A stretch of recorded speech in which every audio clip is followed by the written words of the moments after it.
Bon, on est dans l'auto. Oui, on a encore loué une auto parce que ça revenait moins cher. On est parti de San Luis Potosí et on s'en va à Xilitla. C'est là qu'il y aura Las Pozas, Huasteca Potosina, toute la Sierra Gorda. Puis Gab il conduit. Puis vu que mon cell, on l'a plus, on l'utilisait avant comme GPS. Donc c'était un petit peu hardcore là, disons au début surtout là, parce qu'on suivait juste les indications qu'on s'était écrites. Puis les routes sont pas très bien annoncées hein, au Mexique. Ouais, c'est pas toujours clair, mais c'est correct qu'on fait ça à l'ancienne. Les paysages commencent à devenir de plus en plus verts. Ouais, ça paraît que c'est genre un climat plus humide. Bon, on n'a pas refilmé depuis hier, mais là, on est le lendemain matin. On est arrivé à Xilitla. On est en train de marcher vers Las Pozas. On allait y aller en auto, mais on n'a pas réalisé que c'était seulement à environ 40 minutes de marche. C'est muy cerca. Le poète britannique Edward James, intellectuel et admirateur de l'art surréaliste, a longtemps rêvé de construire un grand jardin dans un coin magique du monde.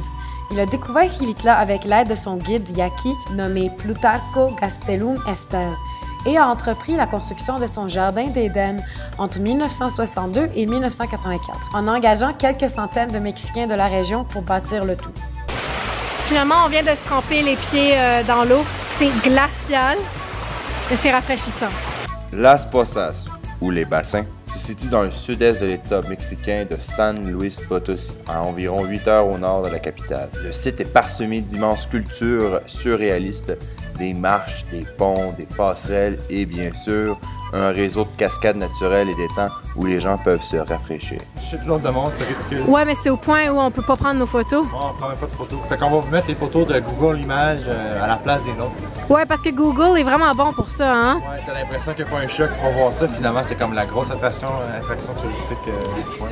C'est rempli de monde. On a lu que toutes les formes des sculptures sont inspirées par la nature, donc des formes florales ou de feuilles.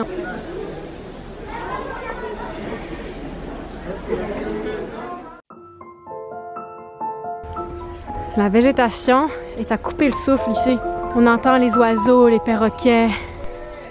J'ai bien l'impression qu'on vient de trouver une ex-maison que le gars, là, Edward, il utilisait. La construction de Las Pozas aura coûté plus de 5 millions de dollars, laquelle Edward James a financée en vendant toutes les œuvres surréalistes qu'il a collectionnées au fil des années. Ouais, il y a une araignée géante là qu'on voit ici.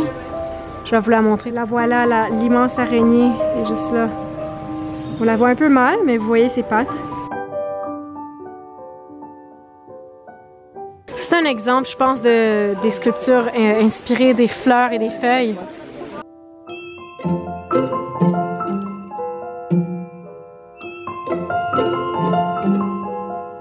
Tu peux définitivement venir te perdre toute la journée parce qu'il n'y a pas comme un chemin tracé, c'est juste plein de petits passages.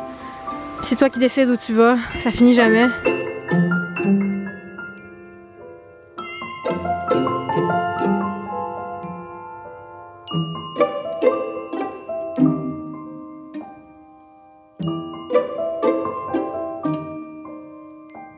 Alors là, ça c'est pour moi le clou du spectacle. C'est tellement une vue à couper le souffle avec les sculptures, avec les montagnes, avec tous les arbres, la jungle. Oh, c'est juste vraiment beau. Puis je pense que là, on est pas mal à la fin. Hein? On s'en va là. Ouais. Bye.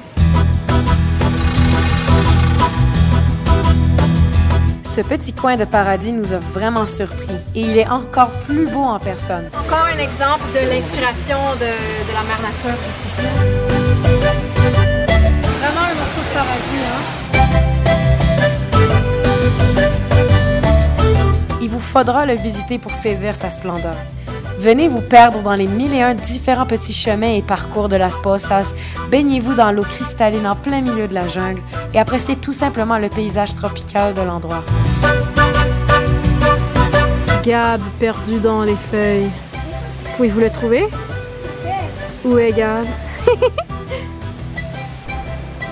Bon, mais là, vraiment, je pense que c'est la fin. Ça n'arrête plus.